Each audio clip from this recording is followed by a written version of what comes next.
जनगणना जो बिहार में दावेदारी कर रहे नीतीश कुमार और जो अन्य सरकार है। बोलिए बोलिए, माइक में लेके बोलिए, माइक में लेके बोलिए। अभिशाप है बिहार के लिए, क्या अभिशाप है या फिर वरदान? नहीं, जाति की बात कर रहे हैं कि जाति जनगणना की बात कर रहे हैं? नहीं, बिल्कुल नहीं। अभिशाप क्यों है? किसी भी, पहली बात कि बिहार में जो काम हुआ जातियों की संख्या को गिनने का, वो जनगणना नहीं है, वो सर्वे है। जनगणना कराने का अधिकार राज्य सरकारों को नहीं है, जनगणना केंद्र का मामला है।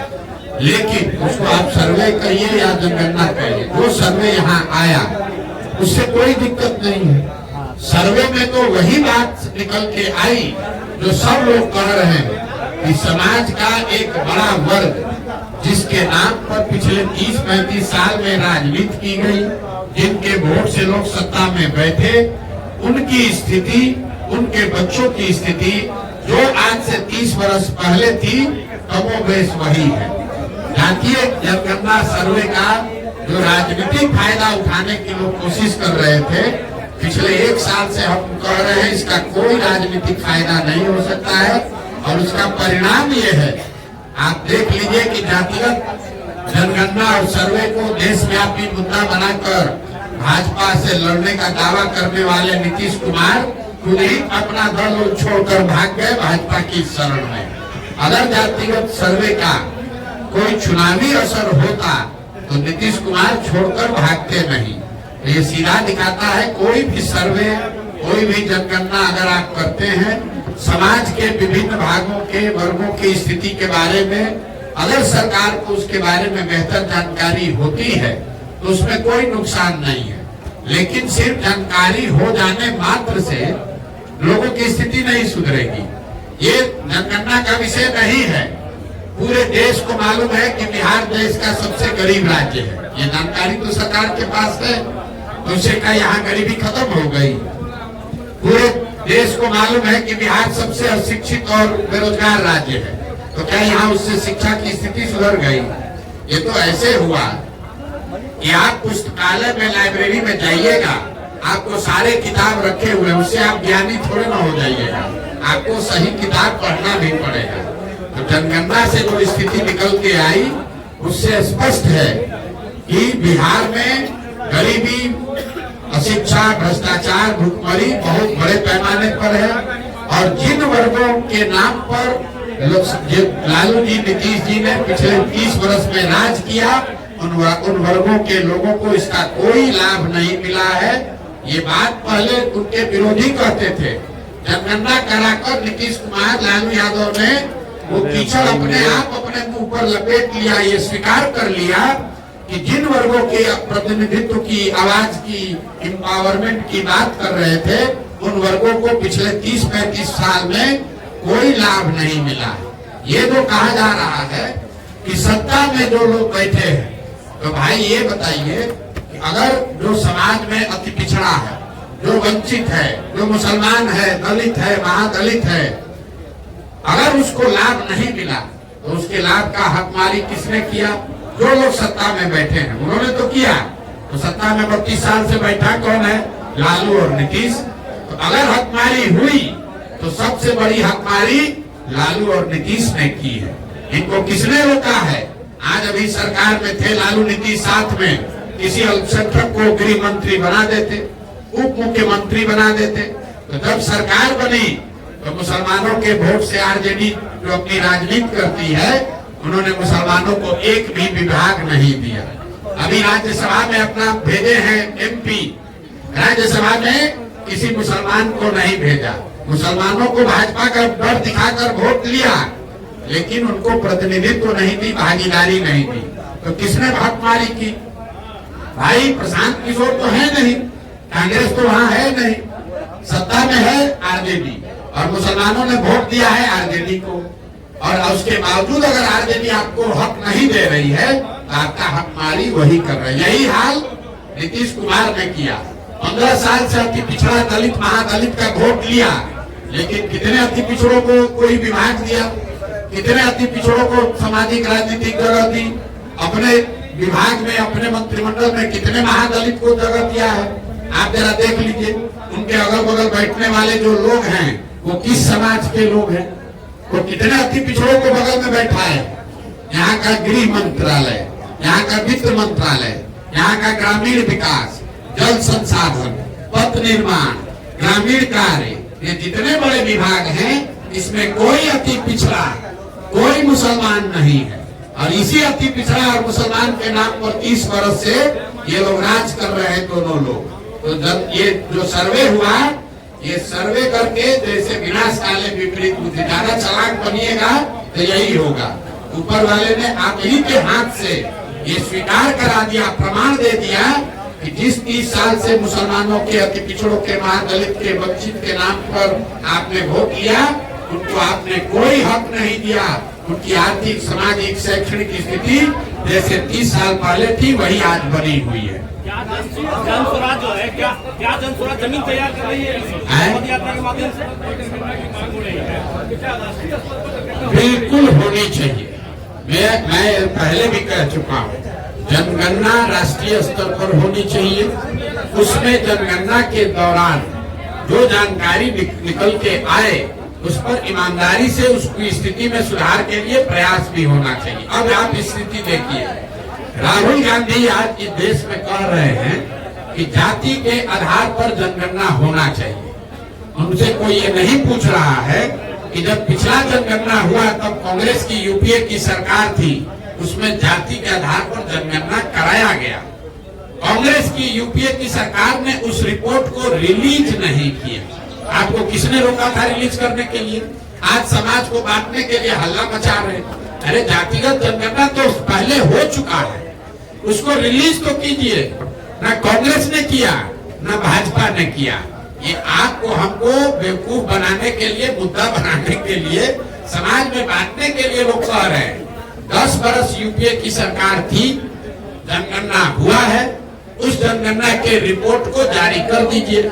कांग्रेस ने नहीं किया। 10 वर्ष से अब भाजपा सरकार में है, उन्होंने भी उस रिपोर्ट को जारी नहीं किया। तो किसने रोका है भाई रिपोर्ट जारी? आगे होगा नहीं होगा आप ये सवाल पूछ रहे हैं। जो जनगणना पहले हो गया है उसका आंकड़ा पहले जारी कर दो। कर्नाटक में जातीय जनगणना करा लो, तेलंगाना में जातीय जनगणना करा लो, तब में तो लोगों का विश्वास बनेगा। तो कर्नाटक में आपकी सरकार है, आप वहां जातीय जनगणना नहीं करा रहे और बिहार में आकर लोगों को अगड़ा पिछड़ा करके बांट रहे। कर्नाटक में कांग्रेस ने वादा किया कि महिलाओं को 3000 रुपया मिलेगा पैसा हर महीना, और बिहार में उनकी अभी सरकार थी, यहाँ पर वृद्धावस्था पेंशन 400 रुपया मिल रहा है। आप बताइए, राहुल गांधी अभी इसी इलाके से गए हैं, आप लोगों ने ये पूछा कि आप गरीब की बात कर रहे हैं, तो कर्नाटक का गरीब गरीब है, कर्नाटक की महिला महिला है, कर्नाटक का बेरोजगार बेरोजगार है, और बिहार का बेरोजगार बेरोजगार नहीं है। बिहार का बेरोजगार बेरोजगार नहीं है। अगर कांग्रेस की सरकार बेरोजगारी भत्ता कर्नाटक में दे रही है, अभी आप तेलंगाना में दे रहे हैं, तो बिहार में आपकी सरकार थी, आपने बिहार में क्यों नहीं दिया?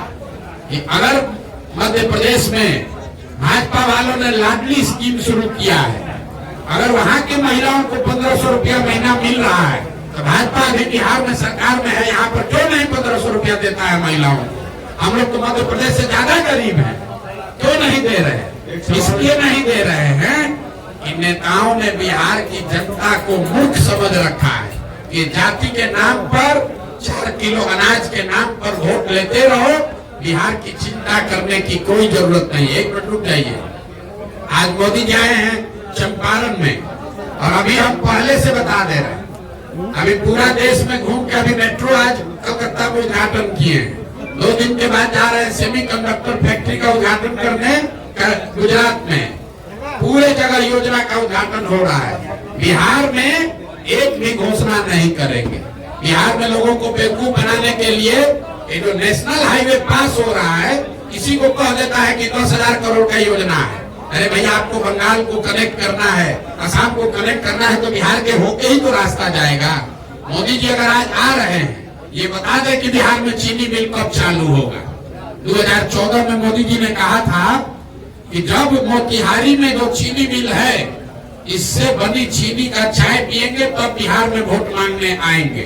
आज मोदी जी आए हैं 10वीं बार, उसके बाद आए होंगे वोट मांगने। चीनी मिल कब बिहार में चालू होगा बताओ? गुजरात में बनेगा सेमीकंडक्टर का फैक्ट्री, कर्नाटक में बनेगा उद्योग लगेगा। अब बिहार का आदमी जाकर कर्नाटक में गुजरात में मजदूरी करेगा, यही ये नेता चाहते हैं।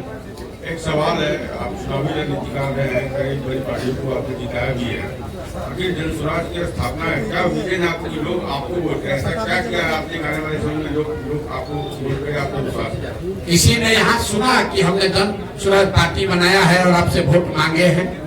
आप तो आपकी तैयारी क्या है? सुन तो लो मेरे भाई, आप पत्रकार हो, पहले से घर से तैयारी करके आए हो, यहाँ कुछ सुने नहीं। हमने यहाँ बोला, सब पत्रकारों ने सुना है कि हम लोग ये नहीं कह रहे हैं कि किसको वोट देना है।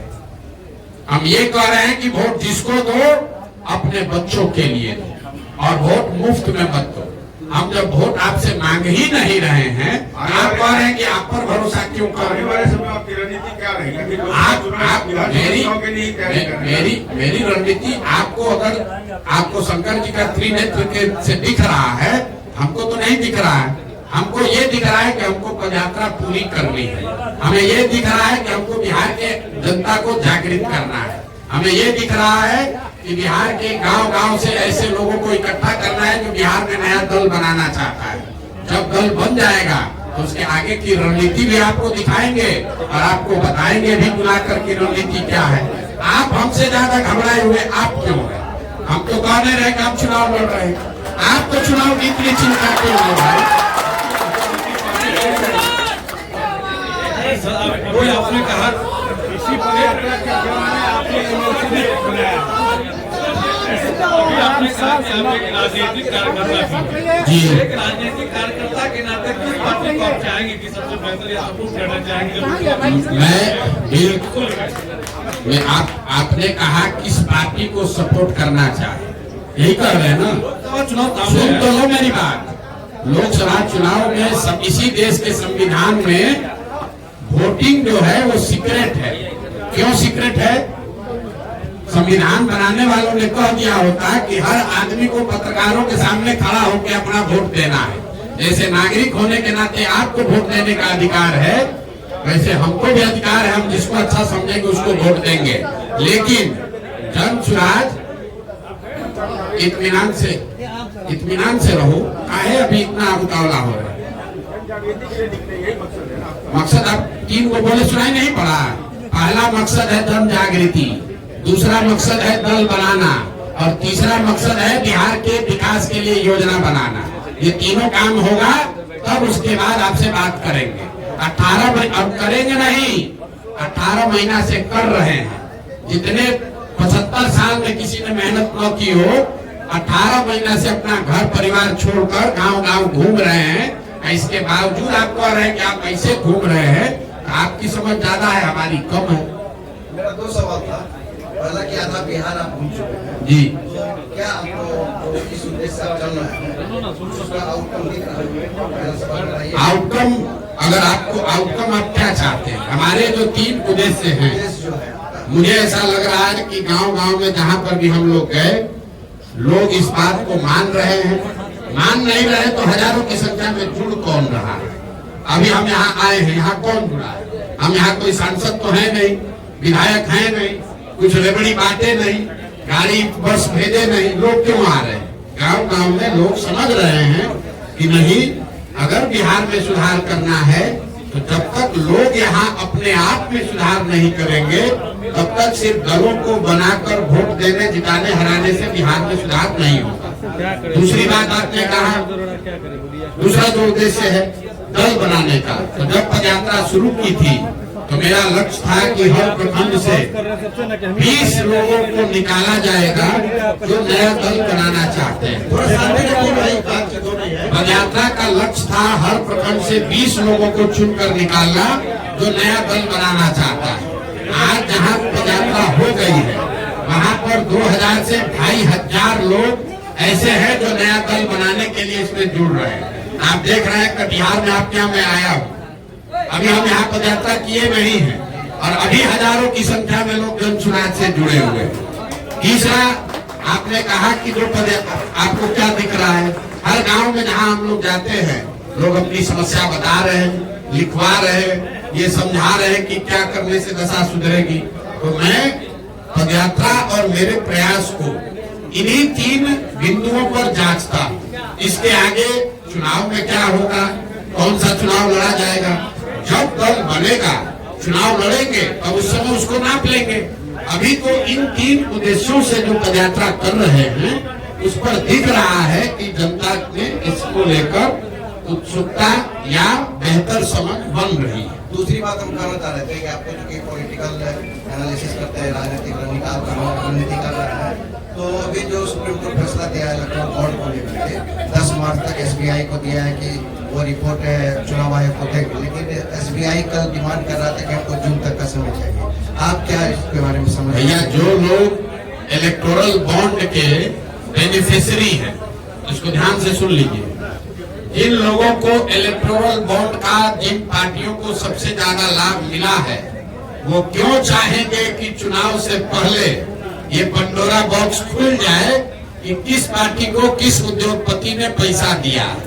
इसीलिए आप देख रहे हैं कि एसबीआई जाकर ये कह रही है सुप्रीम कोर्ट में कि इसको जून तक का समय दिया जाए, ताकि लोकसभा का चुनाव निपट जाए, जीत कर लोग आ जाएं, जिसको जीतना हारना है हो जाए, उसके बाद रिपोर्ट लिखते रहिए, बहस करते रहिए, कोई सुनने की बात। ये तो स्पष्ट है कि जून तक का समय मांगने का क्या मतलब है। भाई, जितने लोगों ने बॉन्ड खरीदा है वो जानकारी कंप्यूटर में है। अगर एसबीआई चाहे तो उसको 1 मिनट में जारी कर सकती है। जी, आप ब्लेम कर रहे हैं कि नीतीश कुमार, प्रधानमंत्री मोदी को बनाने वाले भी आप ही हैं। आप चुनावी रणनीतिकार रहे हैं और कांग्रेस से आपकी बात नहीं बनी, उसके बाद जो है आप यात्रा पर निकले हैं। तो जब आप आज ब्लेम कर रहे हैं, उनको बनाने वाले भी आप हैं। ठीक, पहली बात तो आप हमको जरूरत से ज्यादा महत्व दे रहे हैं। अगर हमारे ही हाथ में है कि हम किसको प्रधानमंत्री देश चुनेगा, तो हम यहाँ गांव में क्यों बैठे होते? जिसको चाहते उसको प्रधानमंत्री बनवा देते। तो ये भ्रम मत पालिए। दूसरी बात, आपने ये कहा, ये आपका कहना जायज हो सकता है कि जिन लोगों का आपने पहले साथ दिया, आज उनका विरोध क्यों कर रहे हैं, वो सही सवाल है। वो इसलिए दे रहे हैं कि 2014-15 के नीतीश कुमार जिनकी हमने मदद की और आज के नीतीश कुमार जिनका हम विरोध कर रहे हैं, इन दोनों में जमीन आसमान का फर्क है। 2014-15 में जिस नीतीश कुमार की हमने मदद की थी, वो नीतीश कुमार की छवि बिहार में सुशासन बाबू की थी, एक ऐसे प्रशासक की थी जो बिहार में सुधार लाने की प्रक्रिया में कुछ प्रयास कर रहा है। आज नीतीश कुमार जिनका मैं विरोध कर रहा हूँ, वो उस नीतीश कुमार का विरोध कर रहा हूँ जिसकी छवि कुर्सी कुमार की है, पलटू राम की है, जो सिर्फ और सिर्फ अपने कुर्सी पर बने रहना चाहता है, जिसको बिहार के विकास से कोई लेना देना नहीं है। 2014-15 में जिस नीतीश कुमार की हमने मदद की, वो नीतीश कुमार थे जो चुनाव हारे नहीं थे। 14 में नीतीश कुमार के दल को लोकसभा में झटका लगा था, खुद वो चुनाव नहीं हारे थे, लेकिन राजनीतिक मर्यादा के हिसाब से उन्होंने पद छोड़कर मांझी जी को मुख्यमंत्री बना दिया। आज नीतीश कुमार जिनका मैं विरोध कर रहा हूँ, ये वो नीतीश कुमार है जो 2020 में चुनाव हार गए हैं, लेकिन 243 के विधानसभा में इनके 42 विधायक हैं, लेकिन कभी कमल को पकड़कर, कभी लालटेन पर लटककर ये आदमी कुर्सी पर बैठा हुआ है। तीसरा, जिस नीतीश कुमार का हमने समर्थन किया था, वो नीतीश कुमार थे जब रेल मंत्री रहते हुए वाजपेयी जी प्रधानमंत्री थे, नीतीश बाबू रेल मंत्री थे। जब गैसल में रेल दुर्घटना हुई, पश्चिम बंगाल गैसल में 285 लोगों की मृत्यु हुई, तो नीतीश कुमार ने अपने पद से इस्तीफा दे दिया था। उस नीतीश कुमार की हमने मदद की थी। आज जिस नीतीश कुमार का विरोध कर रहे हैं, ये वो नीतीश कुमार है कि कोरोना के दौरान हजारों बिहार के बच्चे रोड पर मारे मारे फिर रहे थे, हजारों लोग अपने परिजनों की दुखद उनकी मृत्यु हो गई और ये आदमी अपने घर से बाहर नहीं निकला।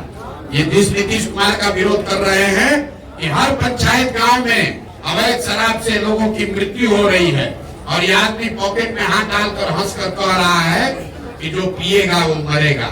तो नीतीश कुमार का विरोध इसलिए कर रहे हैं कि नीतीश कुमार 14-15 के और 21-22 के नीतीश कुमार, उन दोनों में जमीन आसमान का फर्क है, प्रशासक के तौर पर, राजनेता के तौर पर और मानवता के तौर पर।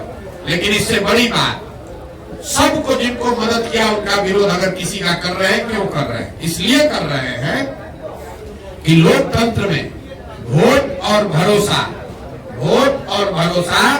5 वर्ष के लिए है।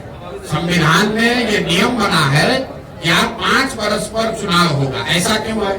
10 वर्ष पर चुनाव होता तो क्या बिगड़ जाता?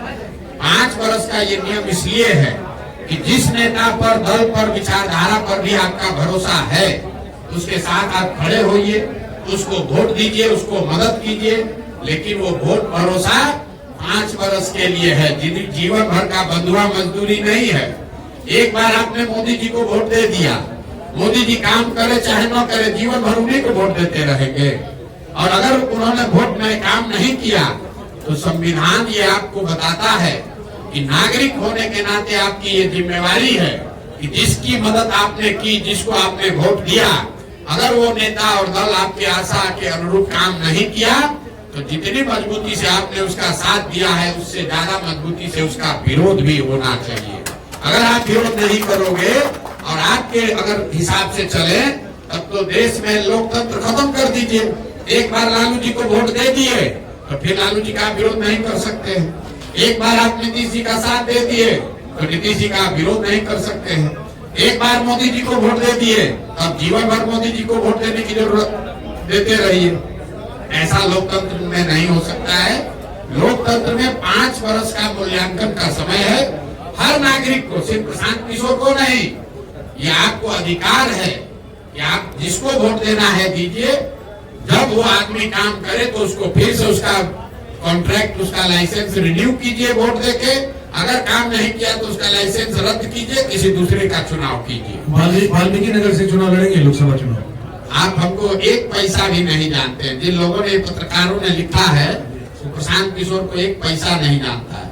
हमको अगर संसद में जाना हो तो उसके लिए हमको पैदल चलने और वाल्मीकि नगर जाने की जरूरत नहीं है।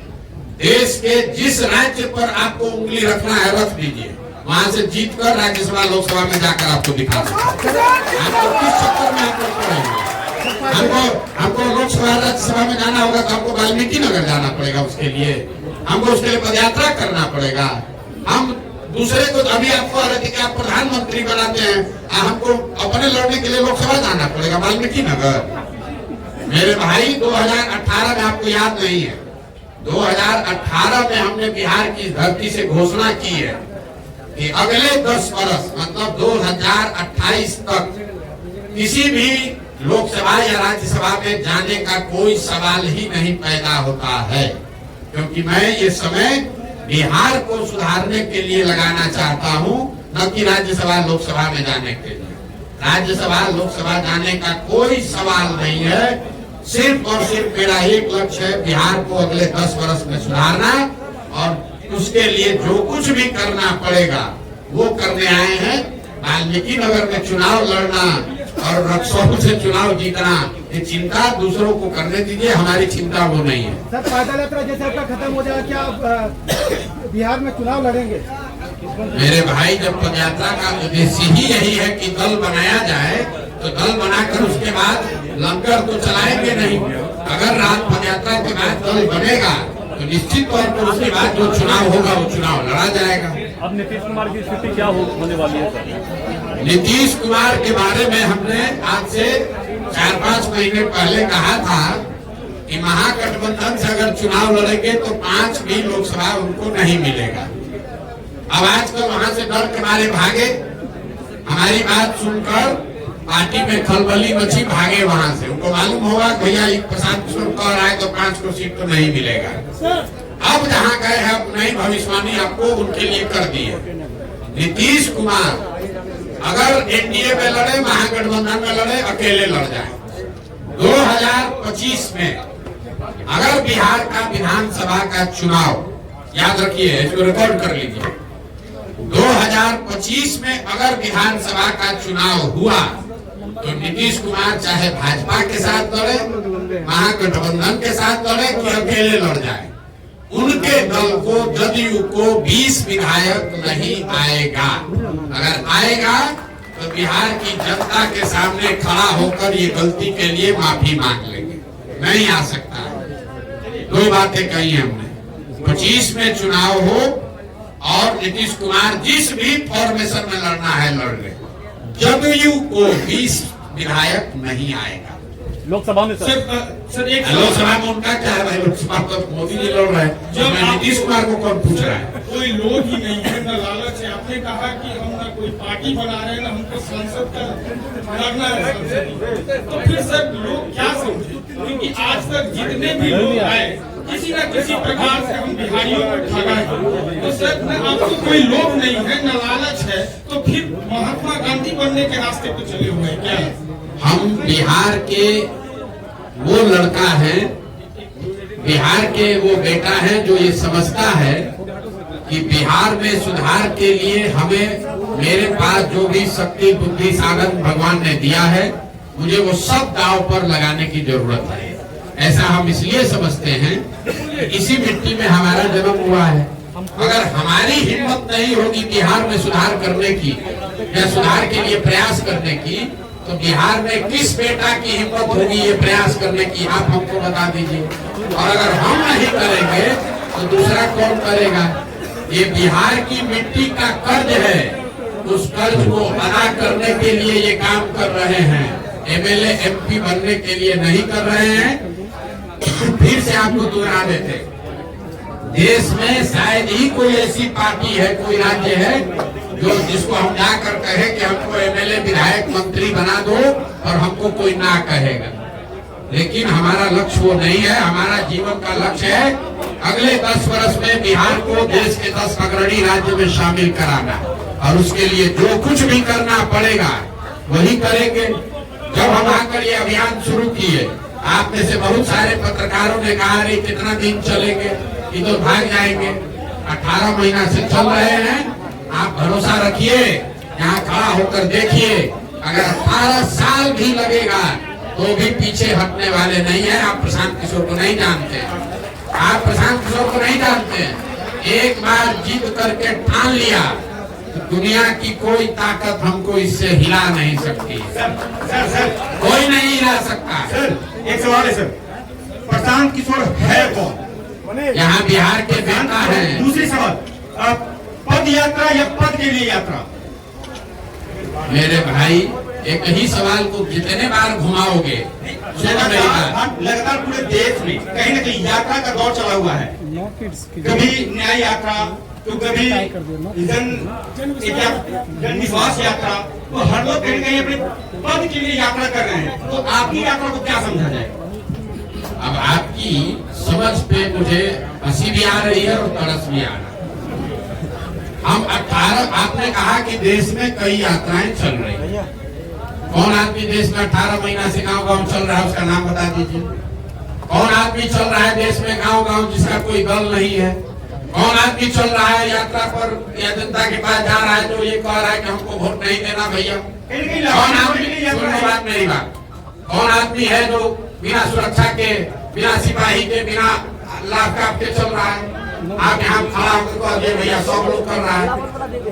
यात्रा तो चल रही है जिसमें उसी यात्रा के कहीं कहीं हिस्सा आप ही हैं जो आपने पद यात्रा लेकर चल रहे हैं। जब आपको समझ ही नहीं है कि सेब और नारंगी में फर्क क्या है, तो आप सवाल क्या कीजिएगा? किसी पार्टी के लिए मतलब कहीं भी लोग नहीं है। बेरोजगारी जो बिहार यहाँ में लोग है, लोग ये है कि अपने जीवन काल में किसी बिहार को विकसित बिहार देखे, ये लोग है। ये लोग है कि अपने जीवन काल में ऐसा दिन देखे कि गुजरात महाराष्ट्र से लड़के आकर बिहार में काम करें, ये लोग है। लोग ये है कि बिहार के बच्चे बाहर जाए तो कोई बिहारी करके गाली मत दे, ये लोग है। आपके जीवन में इतने समझ में आया है कि एमएलए बनना ही जीवन का लक्ष्य है। कहीं ये लोग आपके साथ पूरा गर्मजोशी के साथ रह रहा है। युवा जो है, युवा छात्र जो है, बेरोजगारी बिहार में सबसे ज्यादा है। ये हमारा सीमांचल एरिया है सर। यहाँ के युवा बाहर जाते हैं, पंजाब हरियाणा खटने जाते हैं, और आपके साथ में भी है सर। सभी पार्टी कहीं ना कहीं उसको वोट देते हैं, लेकिन युवा को जो है खड़ा महसूस। आपने प्रचार किया, मोदी जी के बारे में कंपेन कराया, घूम घूम के प्रचार किया, बोले रणनीतिकार कहलाते हैं। 2 करोड़ युवाओं को वादा करके युवा को ठगा गया। इंजीनियर पर अच्छा, ठीक है। रेलवे की वैकेंसी सवाल क्या है? युवा को वैकेंसी क्यों अच्छा, नहीं? सुन लो। युवा बेरोजगार अच्छा क्यों? मेरे भाई, आप बिहार में पत्रकारिता करते हैं, युवा बहुत परेशान है। यहाँ का बूढ़ा आदमी कौन सुखी है वो दिखा दो, कौन महिला यहाँ पर अच्छी है वो दिखा दो, कौन बच्चा यहाँ पर पढ़ रहा है वो दिखा दो। समाज का कौन सा वर्ग बेहतर है कि युवा ठगा महसूस कर रहा है? यहाँ तो पूरा बिहार ही ठगा महसूस कर रहा है। आप युवा के लिए उछले जा रहे हो। युवा है सर।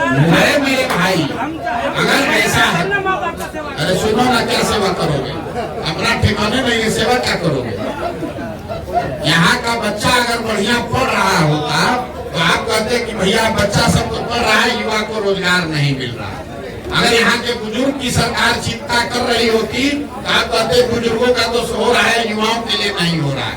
अगर यहाँ महिलाओं की चिंता सरकार कर लेती तो आप कहते महिला तो ठीक है, पुरुष बड़ा परेशान है। यहाँ तो बिहार का हर वर्ग, हर समाज, हर व्यक्ति परेशान है। तो आप युवा की बात अलग से काहे कर रहे हैं? और एक सवाल है